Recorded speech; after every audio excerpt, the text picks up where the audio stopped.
Obviamente, la pregunta o la respuesta a esto deja sin palabras a los científicos sensatos.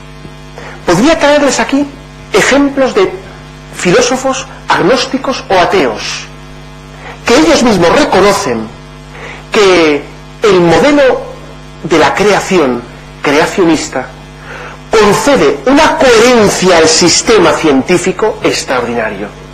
Lean, por ejemplo, las posturas de Stefan Gould, ahora muy de moda, que muestra o dice que no se pueden superponer ni oponer el modelo creacionista y la ciencia actual. Es más, llega a decir, aporta una coherencia al sistema que ya quisiera la ciencia tener por sí misma. O por ejemplo, Sartre, que en un momento determinado afirma que, desde otro punto de vista, que es muy incómodo que Dios no exista. Dice él, el existencialismo es un humanismo. Dice, es muy incómodo que Dios no exista. Y lo decimos desde otro ámbito de la ciencia, que es la ética. Y dice Sartre, lo puede leer cualquiera, el gran ateo Sartre, dice él, que si desaparece Dios, desaparece realmente toda posibilidad de fundamentar una ética de un modo sólido, definitivo. Por eso dice él, es muy incómodo que Dios no exista.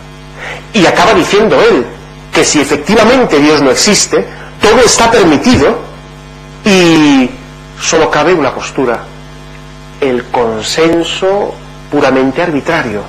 Todo es consensuable, todo. Con perdón, hasta el holocausto sería entonces, según esta postura, consensuable. Nietzsche se ríe, por tanto, de qué es el ser humano. ¿Qué es el ser humano? ¿Es que en algún lado está escrito lo que es el hombre? ¿Es que alguien le ha concedido al hombre una dignidad si no hay más que hombres? Pues el hombre no tiene dignidad. El superhombre, el poderoso, si quiere, le concede dignidad, y si no, se la quita. En este ambiente empezamos a movernos, donde nosotros somos para nosotros dioses. Unos deciden sobre otros, unos mandan sobre otros. Bien, esta postura no es una coyuntura específica del momento, es una terrible crisis de la razón científica. Ante la pregunta de, ¿pero usted qué dice que es esto? La respuesta es, bueno, habitualmente se actúa de este modo. ¿Usted qué afirma respecto de la identidad de un embrión? La respuesta es, bueno, de hecho, lo que las leyes dicen. Pero yo no le pregunto lo que las leyes dicen. Yo le pregunto, ¿qué es? ¿Qué es esto? Oiga, perdone, aquí pone, se puede beber todo lo que hay aquí. ¿Qué es esto? Bueno, lo puede beber usted, pero es que me han dicho que esto es cicuta. Bueno, pero está permitido. Usted, perdone, yo quiero saber qué es esto. La pregunta por la esencia se difumina. Solamente hay una pregunta cuando la razón humana se ha debilitado hasta tal extremo. La pregunta por lo legal, por lo permitido. Pues bien, efectivamente, para entender la realidad en su esencia, en su naturaleza, la razón pide fundamentos sólidos. Y es aquí donde la razón se abre a la fe. Se abre. Pero la fe no es una imposición extrínseca y voluntarista, sino que la razón descubre que la fe es creíble. Es decir, no es que ante el enigma de la razón me dicen, mira, el mundo existe porque un día el dios Apolo decidió lanzar un rayo y entonces esto se convirtió. No.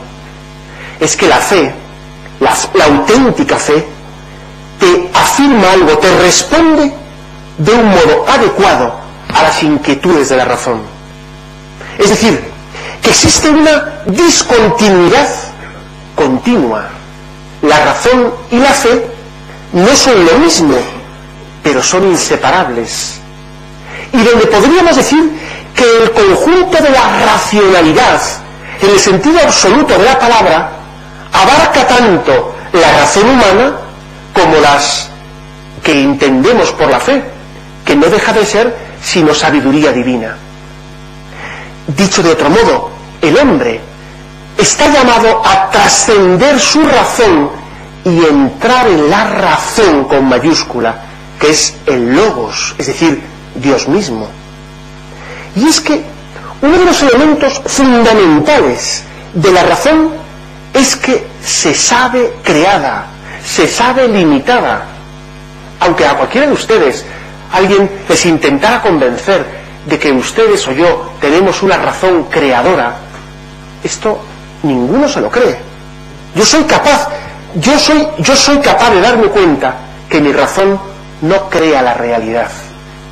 Hombre, en ámbitos morales me hago creer que sí, que yo me creo el bien y el mal, pero no es así. ¿Cuál fue el pecado de nuestros primeros padres? ¿Qué nos relata el Génesis? Esta pretensión. Mira, tú vas a ser capaz de fundar la realidad. Este es el árbol de la ciencia del bien y del mal. Tu razón es capaz de constituir lo que existe, de decir lo que es bueno y lo que es malo, lo que es verdadero y lo que es falso. Tú eres Dios. Pero sabemos que no. Si uno va con el coche, perdón por esos ejemplos, pero a veces conviene hacer así un descenso, que uno va con el coche y de pronto se da cuenta que le falla el freno, es decir, que se ha roto el freno. Dice uno, bueno, da igual, a partir de ahora el acelerador es el freno. Por mucho que se lo diga, y se lo diga en verso, en prosa, en todo tipo, creo que no va a durar mucho tiempo esa consideración, pero por otro motivo. Porque, claro, si uno está cayendo desde un 8º piso hacia abajo, dice uno, bueno, si el suelo es una almohada, vale. Todavía no sabemos ninguno que nos haya dicho si hizo eso durante la caída. ¿Por qué? Porque es absurdo.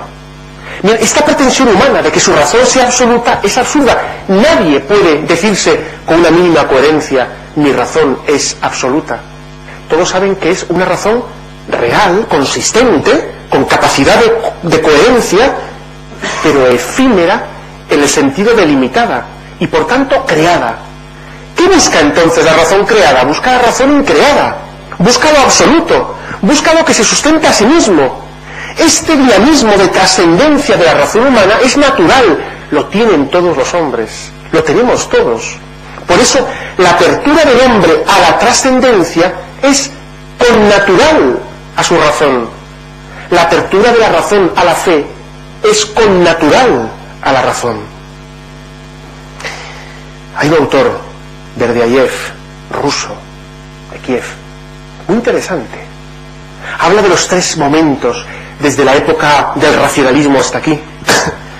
Dice que antes del racionalismo había una época de teonomía, es decir, donde las leyes se fundaban en Dios. Teo, Dios, nomos, ¿no? Ley, costumbre, la teonomía. Dice que la época del racionalismo se llegó a una antroponomía. Las leyes las fundamos nosotros. Somos nosotros dueños de las leyes. Para pasar, por último, a una entroponomía, entropía, desorden, caos. No existen leyes. Cada uno que haga lo que quiera. Puro relativismo. Claro, el relativismo puede decir alguno, bueno, el relativismo, no. Dijo el cardenal Ratzinger en la homilía con la que comenzaba el cónclave en el que sería elegido papa. Esto es una dictadura. ¿Por qué? Porque el relativismo nos esclaviza a todos. Solo libera la verdad. Solo. Es decir, el relativismo nos impide a todos alcanzar la meta a la cual estamos llamados. Con lo que comencé al principio, nuestra meta es la verdad. Y por eso, el estado natural, el estado propio del hombre, es aquel que con su razón, reconociendo su propio límite, su carácter creatural, se abre al don de la revelación. Y es por lo que el encuentro de la razón y de la fe es tan amable. Pues bien, conceptos de razón podemos tener muchos, pero solo hay uno que hace justicia a nuestros más profundos deseos. No es ni la razón absolutista, racionalista, ni la sin razón del irracionalismo, sentimentalismo, sino la razón que es capaz de entender que la fe da respuesta a los interrogantes más profundos.